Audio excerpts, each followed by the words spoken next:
innal hamdalillah nahmaduhu wa nasta'inuhu wa nastaghfiruh wa na'udzu billahi min shururi anfusina wa min sayyiati a'malina. Man yahdihillahu fala mudilla lahu wa man yudlilhu fala hadiya lahu. Wa nashhadu an la ilaha illallah wahdahu la syarika lahu wa nashhadu anna Muhammadan abduhu wa rasuluh alladzi arsalahu bil haqqi basyiran wa nadhira wa da'iyan ila Allahi bi idnihi wa sirajan munira. Amma ba'du faqad qala Allah ta'ala fi kalamihil majid wal furqanil hamid. Qul fa'udzu billahi minasy syaithanir rajim. Bismillahirrahmanirrahim. Subhanalladzi asra bi 'abdihi lailan minal masjidil haram ilal masjidil haram ilal aqsa alladzi barakna hawlahu linuriyahu min ayatina innahu huwas samiul basir. وقال الله تعالى في كلامه المجيد والفرقانه الحميد. أعوذ بالله من الشيطان الرجيم. إن الله وملائكته يصلون على النبي يا أيها الذين آمنوا صلوا عليه وسلموا تسليما. درود إبراهيم بوري اللهم صل على محمد وعلى آل محمد كما صليت على إبراهيم وعلى آل إبراهيم إنك حميد مجيد. اللهم بارك على محمد وعلى آل محمد كما باركت على إبراهيم وعلى آل إبراهيم إنك حميد مجيد. اللهم صل على محمد وعلى آل محمد كما صليت على إبراهيم وعلى آل إبراهيم إنك حميد مجيد. اللهم بارك على محمد وعلى آل محمد كما باركت على إبراهيم وعلى آل إبراهيم إنك حميد مجيد. بلغ العلا بكماله كشف الدجى بجماله حسن جميع خصاله صلوا عليه وعليه وسلم. بلغ العلا بكماله كشف الدجى بجماله حسن جميع خصاله صلوا عليه وعليه. राहे मेरे मस्कन हवाली काबा बने मेरे मदफन दियारे Medina. बलगल गुलाबी कमालिही كشف الدجى بجماله حسن جميع सलिही सल्लु अलैहि व आलिही. ইমানের পথে অবিচল থেকে আমার মরণ যেন হয়। রাসূলের পথে অবিচল থেকে আমার মরণ যেন হয়। তোমারই কাছে বিনতি আমার, তোমারই কাছে বিনতি আমার, ও গো মহিন দয়াময়। ইমানের পথে অবিচল থেকে আমার মরণ যেন হয়। আমিন। আল্লাহ। সমস্ত প্রশংসা সেই মহান রব্বুল আলামিনের, যিনি আমাদের রজব মাসের শেষ জুমায় উপস্থিত হওয়ার তৌফিক হওয়ার দান করলেন। সেই মহান দরবারে আমরা শুকরিয়া জ্ঞাপন করি। আমরা সকলে বলি আলহামদুলিল্লাহ। এই যে রজব মাস, আরবি মাসের কয়তম মাস বলেন দেখি? রজব, শাবান, রমজান, মুহররম থেকে শুরু হয়, ঠিক না বলেন? মুহররম। আল্লাহ রাসূল বলেন যে আল্লাহ পাক চারটা মাসকে আল্লাহ পাক বলা হয়েছে যে সবচেয়ে দামি মাস করে বলে আল্লাহ তাআলা গ্রহণযোগ্য করেছেন। বলেন না সুবহানাল্লাহ। আল্লাহ পাক বলেন যে চারটা মাসে তোমরা কোনো পাপের কাজে তো দূরের কথা, তার মনে করেন যে মানে কোনো গন্ধ শুনলে তার ওখান থেকে দূরে থাকো তোমরা, বাউদান মানে দূরে থাকো। তার মধ্যে একটা এই যে রজব মাস, রজব, শাবান, জিলকদ, জিলহজ, এই চারটা মাস আল্লাহ তাআলা বলছেন ইন্না আইদাতাশ শুহুর, আমি আল্লাহ পাক এই মাসগুলোকে নির্ধারিত করে দিয়েছি এবং তোমরা এই কাজগুলা এই মাসে কোনো খারাপ কাজ করিও না। তার মানে কি 4টা মাস নির্দিষ্ট, বাকি মাসগুলো গুনাহ কাজ করা যাবে নাকি? বাকি মাস তো গুনাহ কাজ করা যাবে না। বলা হয়েছে যে এই মাসগুলোর মধ্যে খুব সংগঠিত তার মানে গুনার কাজের যদি একটা গন্ধ যদি পাওয়া যায় তার ধারে কাছেও তোমরা যাইবে না। এই মাসগুলোকে আল্লাহ পাক কেমন মাস হিসাবে আল্লাহ গণ্য করেছে। আসলে মাসগুলা যে আল্লাহ তাআলা দেন, আল্লাহ পাক নির্ধারিত করে দিয়েছেন। আরবি মাস পরিবর্তন হয় যখন সন্ধ্যা শুরু হয়ে যায় তখন। ইংরেজি মাস কখন শুরু হয় বলেন দেখি? রাত 12টার পর থেকে শুরু হয়ে যায়। কিন্তু আরবি মাস শুরু হয়ে যায় যখন মাগরিব আযান হয়ে গেল, বাস আরবি মাস পরিবর্তন হওয়া শুরু হয়ে গেল। আরবি মাসটা এটা এমন একটা মাস আল্লাহ পাক গুরুত্বপূর্ণ দিয়েছেন, এই মাসের মধ্যেই আল্লাহ তাআলা চাঁদকে মনে করেন যে উঠে এবং ওঠানামা করে, বলেন না সুবহানাল্লাহ। এই আরবি মাস উপলক্ষে চাঁদ নামে, আবার এই আরবি মাস উপলক্ষে চাঁদ। রমজান মাসে আল্লাহ পাক এমন একটা সময় নির্ধারিত করে দিলেন যে আজান খেয়ে মনে করেন যে খাওয়া শুরু করবে, আবার আজান দিলেই আবার কি করবে, খাওয়া বন্ধ করে দিয়ে, বলেন না সুবহানাল্লাহ। মানে আল্লাহ তাআলা বলতেছেন যে হে আমার বান্দা, আমার অর্ডার চলবে, আমার অর্ডারের বাইরে কিছু হবে। ডিজিটাল যুগ, ডিজিটাল কেমন কি বলে 1 ঘন্টা আগে দিবা হবে, 1 ঘন্টা আগে দেয়, তারপরও কি 1 ঘন্টা আগে মানছে? গ্রুপ তো ঘুরে ঘুরে ওই 12টা একটা কিনা বলে নামাজ শুরু হয়ে যাচ্ছে 2টার দিকে, কি ব্যাপার? বলে ডিজিটাল যুগ, 1 ঘন্টা আগে 1 ঘন্টা বারে দিবা হয়েছে, 1 ঘন্টা পরে দিবা নামাজ পড়িবা হবে। এই যে সরকার যে এই কাজ করলো এটা আল্লাহ বিরোধী কাজ না, বলেন দেখি? আল্লাহ তাআলার সাথে কি পারছে? ওরকম নমরুদ, ফেরাউন, হামান যতই মাথা বৈরি করছে কিন্তু আল্লাহর সাথে পারে নাই, পারবেও না, বলেন না সুবহানাল্লাহ। কারণ আল্লাহ তাআলা এটা নির্দিষ্ট করে দিয়ে দিয়েছেন, আল্লাহ পাক নির্ধারিত করে দিয়েছেন মাস, দিন, বছর, সুবহানাল্লাহ। বিশ্বনবী যে হাদিসের মধ্যে বর্ণনা করলেন যে তিনি বলতেছেন শেষ জামানায় এমন একটা যুগ আসবে সপ্তাহগুলা মনে হবে একদিন, বলেন না সুবহানাল্লাহ। সপ্তাহগুলা মানুষের কাছে একদিন মনে হবে, আর এই রমজান আর পরে রমজান মনে হবে 1 সপ্তাহের মতো। যখন এরকম নমুনা চলে আসবে বুঝতে হবে যে কিয়ামতটা কাছে চলে আসছে। এটা কার নমুনা? বিশ্বনবী যে বলছে যে এমন একটা যুগ আসবে যে যুগটা সপ্তাহ আসবে মনে হবে যে একদিন মনে হয় পরে সপ্তাহটা চলে আসবে, আর রমজান আসবে মনে হয় 1 সপ্তাহ পরে, এরকম মনে হবে। এরকম যুগ জামানা চলে আসছে কিনা? আর মানুষগুলো কেমন হয়ে যাবে? ওই যে মানুষগুলো এমন আকৃতির রূপ ধারণ হয়ে যাবে, বয়স্ক মুরব্বীরা ছেলে মানুষের রূপ ধারণ করে ফেলাবে, আর যারা যুবক ওরা বয়স্কের মতো কথাবার্তা লাগবে। কেমন একটা যুগ জামানা, এরকম যুগ জামানা চলে আসবে যে বয়স্ক মুরব্বী যারা ওরা ছেলে মানুষই করবে, আর যুবক যারা ওদের কথাবার্তা হবে বয়স্ক লোকের মতো, মানে বয়স্ক লোক হার মানেন যাবে, পারবে না যদি ওর কথা হবে। এটা কি আমাদের একটা আলামত? এরকম যুগ জামানা আসছে কিনা বলেন? আজকে জুমার আলোচনা বিষয় হলো শবে মেরাজ। কিসের আলোচনা বলেন দেখি? এই মাসে বিশ্বনবী কি করছেন? আল্লাহর সাথে দিদার লাভ করেছেন, বলেন না সুবহানাল্লাহ। দিদার লাভ করে কি করছেন বলেন দেখি? নামাজ নিয়ে আসছেন, তারপর আল্লাহ তাআলার বিধিবিধান নিয়ে আসছেন, বলেন না সুবহানাল্লাহ। নামাজ আসলে 50 ওয়াক্ত নিয়ে আসছিল, কয় ওয়াক্ত? 50 ওয়াক্ত নিয়ে আসছিল। আসার পরে মুসার সাথে সাক্ষাৎ, তখন মুসা বললেন যে বিশ্বনবী জিজ্ঞাসা করলেন যে আল্লাহর কাছে যে আপনি গেলেন কি নিয়ে আসলেন? বিশ্বনবী খুব খুশি, আহলান সালাম, খুব খুশি হয়ে বলতেছেন যে 50 ওয়াক্ত নামাজ নিয়ে আসছি। হ্যাঁ 50 ওয়াক্ত নামাজ নিয়ে আসছেন, সর্বনাশ। বলছে কেন? বলছে আমার উম্মতের বেলা মানুষ 2 ওয়াক্ত নামাজ এটাই পড়িবা চায় না, 50 ওয়াক্ত বাটন ফাটাবে নামাজে পড়িবে না, 5 ওয়াক্ত পড়িবা চায় না, আর তোমরা 50 ওয়াক্ত নিয়ে আসছেন, এত বড় সর্বনাশ। যান আপনি আল্লাহর দরবারে যান। বাস আল্লাহ পাক মুসা আলাইহিস সালামের কথা বলার পরে তখন 5 ওয়াক্ত বাদ দিলেন, যে কয় ওয়াক্ত থাকলো? এইভাবে 9 বার আপ ডাউন করছেন, 5 9 45। তখন বিশ্বনবী নিজে লজ্জিত হলেন যে আর কমা যায় নাকি, আর কমা যাবে না। আল্লাহ পাকের কাছে নবীজি বলতেছেন যে আল্লাহ আপনি যে 5 ওয়াক্ত নামাজে 45 ওয়াক্ত যে মাইনাস করলেন, 5 ওয়াক্ত যে দিলেন, 45 ওয়াক্তের সওয়াবও কি আপনি মাইনাস করে দিলেন? আল্লাহু আকবার।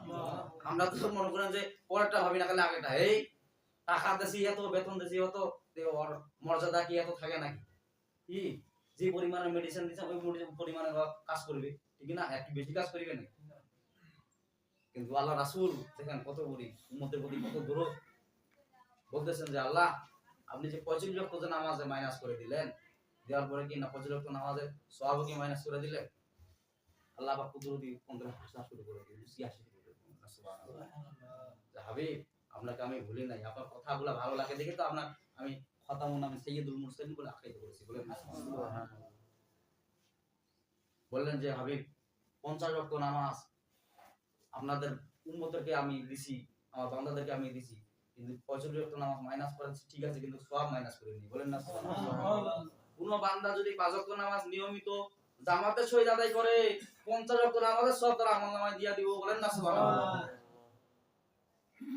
কেউ যদি 5 ওয়াক্ত নামাজ জামাতের সহিত যদি আদায় করে ওর আমলনামায় কয় ওয়াক্ত নামাজের সওয়াব যাবে? 50 ওয়াক্ত। আর যারা কোনো ওয়াক্ত পড়ে কোনো ওয়াক্ত পড়ে না, ওরা কি 50 ওয়াক্ত পাবে? এজন্য আল্লাহ বলেন ওয়াকিমুস সালাতা ওয়া আতুজ যাকাতা ওয়ারকাউ মা'আর রাকিঈন। হে আমার বান্দারা তোমরা নামাজ প্রতিষ্ঠিত করো এবং যাকাত দাও, ওয়ারকাউ মা'আর রাকিঈন, রুকুকারীদের সাথে রুকু করো। বাড়িতে নামাজ পড়লে রুকুকারীদের সাথে রুকু হয় নাকি? মাঠের মধ্যে নামাজ পড়লে রুকুকারীদের সাথে রুকু হয়, কোথায় নামাজ পড়লে রুকুকারীদের সাথে রুকু হয় বলেন দেখি? জামাতের সহিত যদি কেউ নামাজ পড়ে তাহলে রুকুকারীদের সাথে রুকু মানে ইমামের সাথে রুকু, বলেন না সুবহানাল্লাহ। একাই যখন নামাজ পড়ে নামাজের মধ্যে কেরাত যদি ভুল হয়ে যায়, সূরা কেরাত যদি ভুল হয়ে যায়, একাই নামাজ পড়লে এক ওয়াক্ত সওয়াব পাবেন, এক রাকাতে নামাজ সওয়াব পাবেন। আর যখন জামাতে 27, বলেন না সুবহানাল্লাহ, 27 গুণ সওয়াব। যদি বেশি যদি হয়, বেশি থেকে বেশি বলা যায়, এভাবে বাড়াতে বাড়াতে 500, সুবহানাল্লাহ, মানে সওয়াব বাড়তে থাকবে। লোকের সংখ্যা যত সওয়াবের সংখ্যা, ঠিক কি না বলেন? আপনি যদি কোনো একটা ব্যাস করান বা কোনো একটা যদি আপনি জিনিস ফলমূল যদি বিক্রি করেন, বেশি পরিমাণে যদি বিক্রি করেন, 2-4 টাকা ছাড় দেন, ঠিক কি না বলেন? আল্লাহ পাক বললেন যে না, নামাজের সংখ্যা যত বাড়বে তার আমলনামার সওয়াব বেশি হইতে থাকবে, বলেন না সুবহানাল্লাহ। 10 জন মিলে যেখানে আলোচনা হয় সেই আলোচনার মধ্যে গুরুত্বটা বেশি চলে যায়, 10 জনের সমাধান দেয়। আর যখন একজন সমাধান দেয় ওই সমাধান কেউ মানতে চায় কেউ মানতে চায় না, ঠিক কি না বলেন? 10 জন মিলে যখন সমর্থন দিবে যে আজকে নামাজেরটা এত পরিমাণে এতটা আমি করতে হবে, ওটা গ্রহণযোগ্য বেশি হবে। আর এককভাবে যখন নামাজের পরিবর্তন করবেন ওটা গ্রহণযোগ্য, কেউ মানবে কেউ মানবে না, ঠিক কি না বলেন? আল্লাহ রাসূল উম্মে হানির ঘরে রাতে শুয়েছিলেন, হঠাৎ করে দুজন ফেরেশতা রাসূলের দরবারে আসলেন। আসে বলতেছেন যে হুজুর আপনার দিদার হবে আল্লাহ, বলেন না সুবহানাল্লাহ। বিশ্বনবীজিকে ডাকে নিলেন, নেওয়ার পরে উম্মে হানির থেকে ইয়ার পরে বিশ্বনবীজিকে সিনা চাক করলেন, বলেন না সুবহানাল্লাহ। সিনা চাক বুঝেন তো, ওই যে অপারেশন করে, যে অপারেশন হার্ট অপারেশন করছিলেন বিশ্বনবীজি। হাদিসের মধ্যে আছে 3 বার হার্ট অপারেশন করছেন। একবার হার্ট অপারেশন করছেন তিনি যখন ওই ছেলেবেলা ছিলেন। ছেলেবেলা বলতে কি, ছেলেবেলা মানুষ ছেলেগুলা খেলায় না, কি করে খেলায় না, ওই যে খেলতামাশা দেখে এক জায়গায় খেলা করতেছে কিছু ছেলে, বিশ্বনবীজি ওখানে গেলেন। তখন দুজন ফেরেশতা বিশ্বনবীজির কাছে আসলেন, জিবরাইল এবং মিকাইল আলাইহিস সালাম, বলেন না সুবহানাল্লাহ। আসার পরে বিশ্বনবীজির হার্ট অপারেশন করলেন, করার পরে ওই যে খেলার যে মহব্বতটা ওটা কেটে ফেলে দিলেন, বলেন না সুবহানাল্লাহ। খেলার প্রতি বিশ্বনবীজি তখন আকৃষ্ট হলেন না, খেলা দেখতেন কিন্তু বিশ্বনবীজি কোনোদিন খেলতেন না, বলেন না সুবহানাল্লাহ। এই যে হার্ট সার্জারি করা হয়, মানে খেলার মধ্যে নাসা কুদ্দা খেলা আছে না, না বেঈমানি আছে, হার জিতা আছে। বিশ্বনবীজি বলেন যেখানে হার জিতা আছে ওখানে আমি নাই।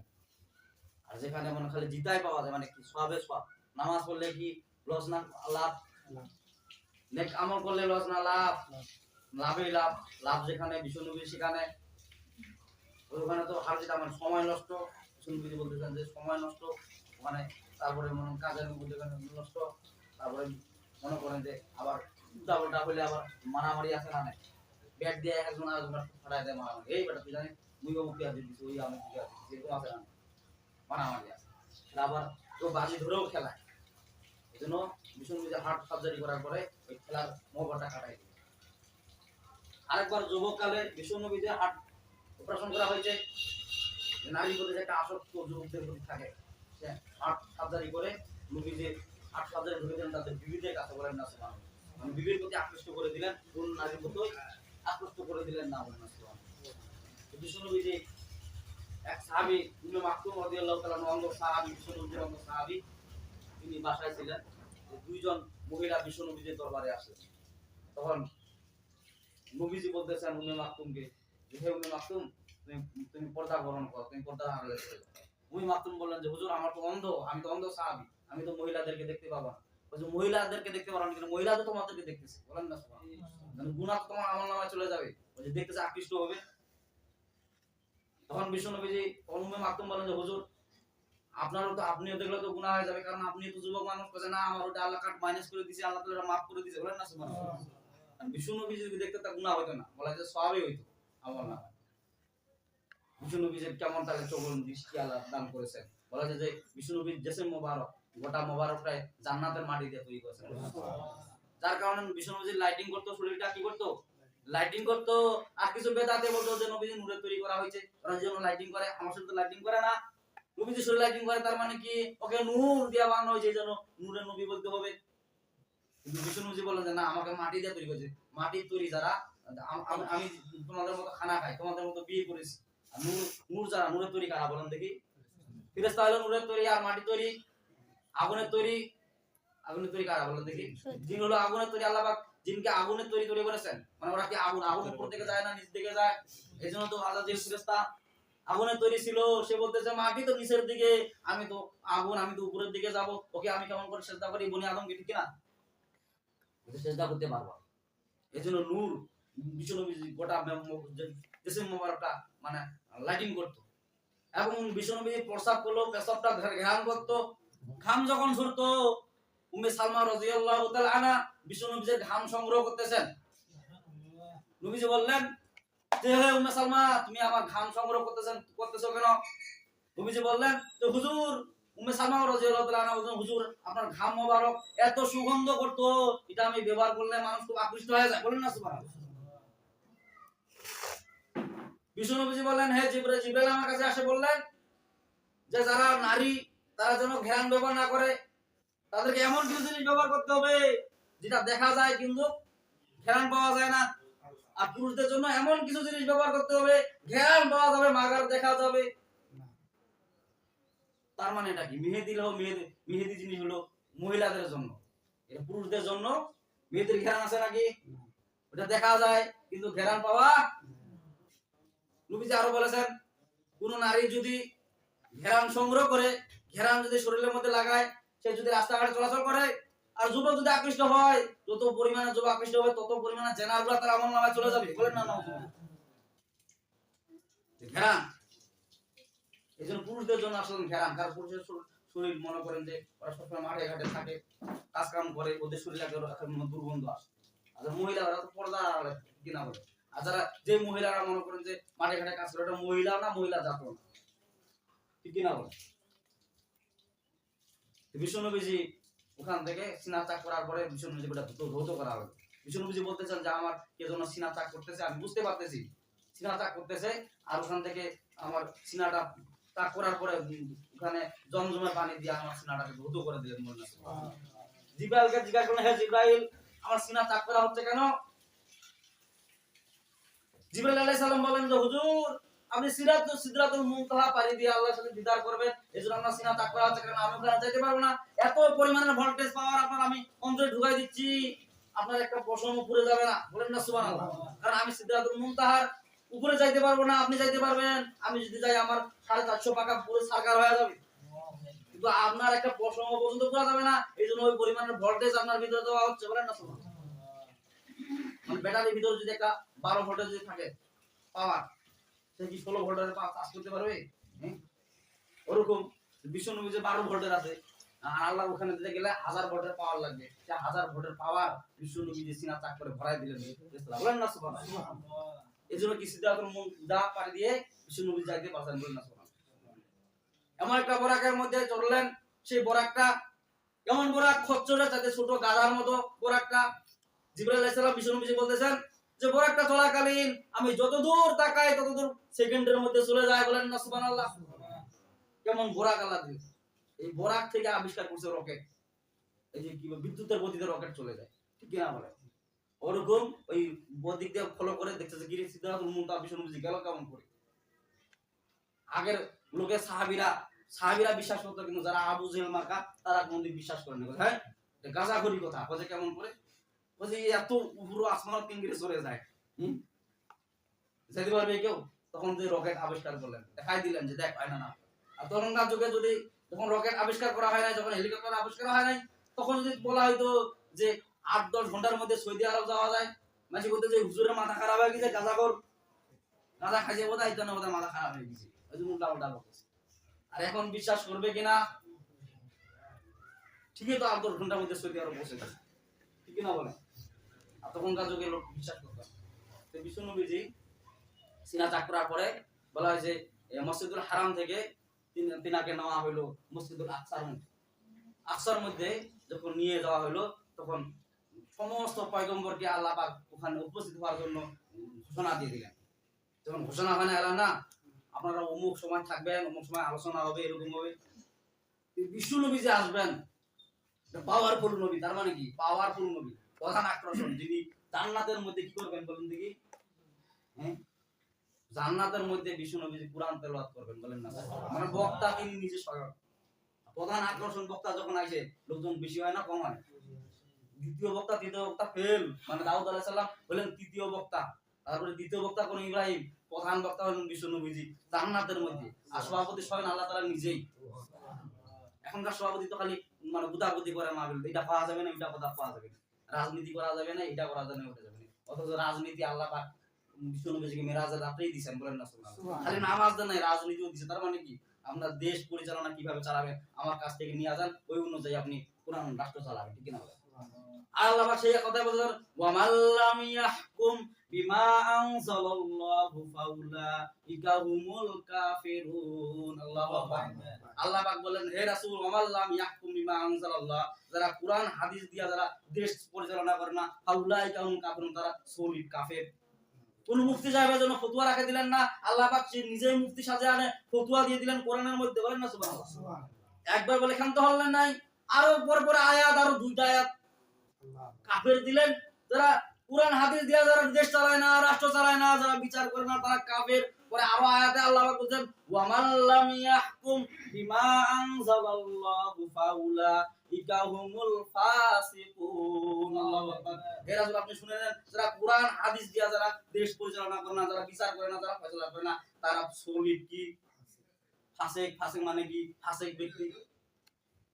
আল্লাহ পাক তারপরে আরো আয়াত বলতেছেন, আর বলতেছেন খেয়াল করেন, আল্লাহ আরো গালি দিচ্ছেন, ওয়া মাল্লাম ইয়াহকুম বিমা আনজালাল্লাহু ফাউলাইকা হুমুজ জালিমুন। আল্লাহু আকবার। আল্লাহ পাক বলতেছেন যে, হে নবীজি বলতেছেন, আল্লাহ পাক কোন মুফতি সাহেবের জন্য ফতোয়া রাখে দেন নাই, আল্লাহ পাক স্বয়ং নিজেই মুফতি সাহেব হ্যাঁ ফতোয়া দিয়া দিবেন অলরেডি। যারা কোরআন হাদিস দিয়া যারা দেশ চালনা করে না, যারা পরিবারকে নিয়ন্ত্রণ করে না, তারা সলিড জালিম। তার মানে কি ওখান থেকে কি এটা কোরআনের বাইরে আয়াত নাকি বলেন দেখি? কোরআন তো ওখান থেকে নিয়ে আসছে, মেরাজে নিয়ে আসে, নাজিল তো হচ্ছে রমজান মাসে, ঠিক কিনা বলেন? হ্যাঁ, কোরআনও নিয়ে আসেন, নামাজও নিয়ে আসেন, নামাজ পড়ি কিন্তু দেশ চালানা ওদিকে বেরে ফেল, ঠিক কিনা বলেন? ওই জন্য আমরা বিশ্বাসও করি না। তো বাইতুল মুকাদ্দাসের ভিতরে যখন বিষ্ণু নবীজি প্রবেশ করলেন, প্রবেশ করার সাথে সাথে সমস্ত পয়গম্বররা ওখানে উপস্থিত। ইব্রাহিম বললেন, আমি তোর বাপ হই, মানে আমি নামাজ পড়াবো, ঠিক না? জাতির পিতা কে বলেন দেখি? তাহলে নবীজির পিতা কে হচ্ছে? বিষ্ণু নবীজি তো মুসলিম নাকি না অন্য ধর্মের লোক? ইব্রাহিম আলাইহিস সালাম বলতেন, আল্লাহ পাক বলেন, মিল্লাতা আবিকুম ইব্রাহিম হুয়া সাম্মাকুমুল মুসলিমিন। আল্লাহু আকবার। আল্লাহ পাক নাজিল করেন, দেন আয়াত নাজিল করেন, হে নবীজি আপনি শুনে রাখেন, মুসলিম জাতির পিতা হলো হযরত ইব্রাহিম আলাইহিস সালাম, তার মানে আমারও আপনারও পিতা হলো ইব্রাহিম। ইব্রাহিম কাছে আমি বাপ হই, তার মানে কি আমি নামাজ পড়াবো, এখানে ইমামতি আমি করব। মুসা কাছে আমি নামাজ পড়াবো, বলে কেন? বলে আল্লাহ স্বয়ং সরাসরি সাক্ষাতে আমার সাথে কথা বলছেন দূর পাহাড়ে। একজনকার জ্ঞান আছে না নাই? ওর লেখাপড়া বেশি, মুই নামাজ পড়াম। মসজিদের মধ্যে আছে একদম মাসআলা হলো, যেখানকার যে ইমাম নিযুক্ত করা হয়েছে সেই নামাজ পড়াবে। যদি অন্য কেউ যদি বড় জাননে বলা যদি টাইটেল বড় মাওলানা হয়, তার বড় কোনো ইচ্ছা নাই নামাজ পড়া। বিষ্ণু নবীজি উনিও মনে মনে ভাবতেছেন, বলছে এখানে অসংখ্য পয়গম্বর দেখাচ্ছে, মুসা ঈসা সমস্ত পয়গম্বর এখানে আছে, নামাজ কায় পড়াবে? জিবরাইল আমিন বললেন, হুজুর আপনি নামাজ পড়াবেন। জিবরাইল দাঁড়ায় আনে ইকামত দেওয়া শুরু করে দিয়ে দিল। দেওয়ার পরে নবীজি নামাজ পড়ালেন। নামাজ পড়ার পরে বলতেছে, এই তোমরা মনে করতেছো যে তোমরা মনে করছো আমার মুরব্বী, ঠিক আছে আমি শেষ নবী, কিন্তু তোমাদের আগে আমার জন্ম, বলেন না? তো তোমাদের আগে কার জন্ম? বলছে আদমকে তোমরা চিনো? বলছে চিনি তো। বলছে আদমকে তার আগ থেকে আমি চিনি। তোমরা কতদিন চিনো? জিব্রাইলকে তোমরা চিনো? বলছে কি? তো জিব্রাইলের আগ থেকে আমি জিব্রাইলকে চিনি। যখন জিব্রাইলকে তৈরি করা হয় নাই তখনই আমি জিব্রাইলকে চিনি। যখন আদমকে সৃষ্টি করা হয় নাই তখন থেকে আমি আদমকে চিনি। তার মানে কি আমি সবচেয়ে বড়? আল্লাহু আকবার। নবীজি সবচেয়ে। এই ঘটনা দেখার পরে যখন বিশ্ব নবীজি ফজরের নামাজের পরে বয়ান করতেছেন, সাহাবীদেরকে নিয়ে আবু জেহেলও ঢুকছে। দেখি নবীজি বয়ান করতেছেন, আমি মসজিদুল হারাম থেকে মসজিদুল আকসা পর্যন্ত ভ্রমণ করেছি এবং মসজিদুল আকসা ফিলিস্তিনের মসজিদ আমি দেখে আসছি।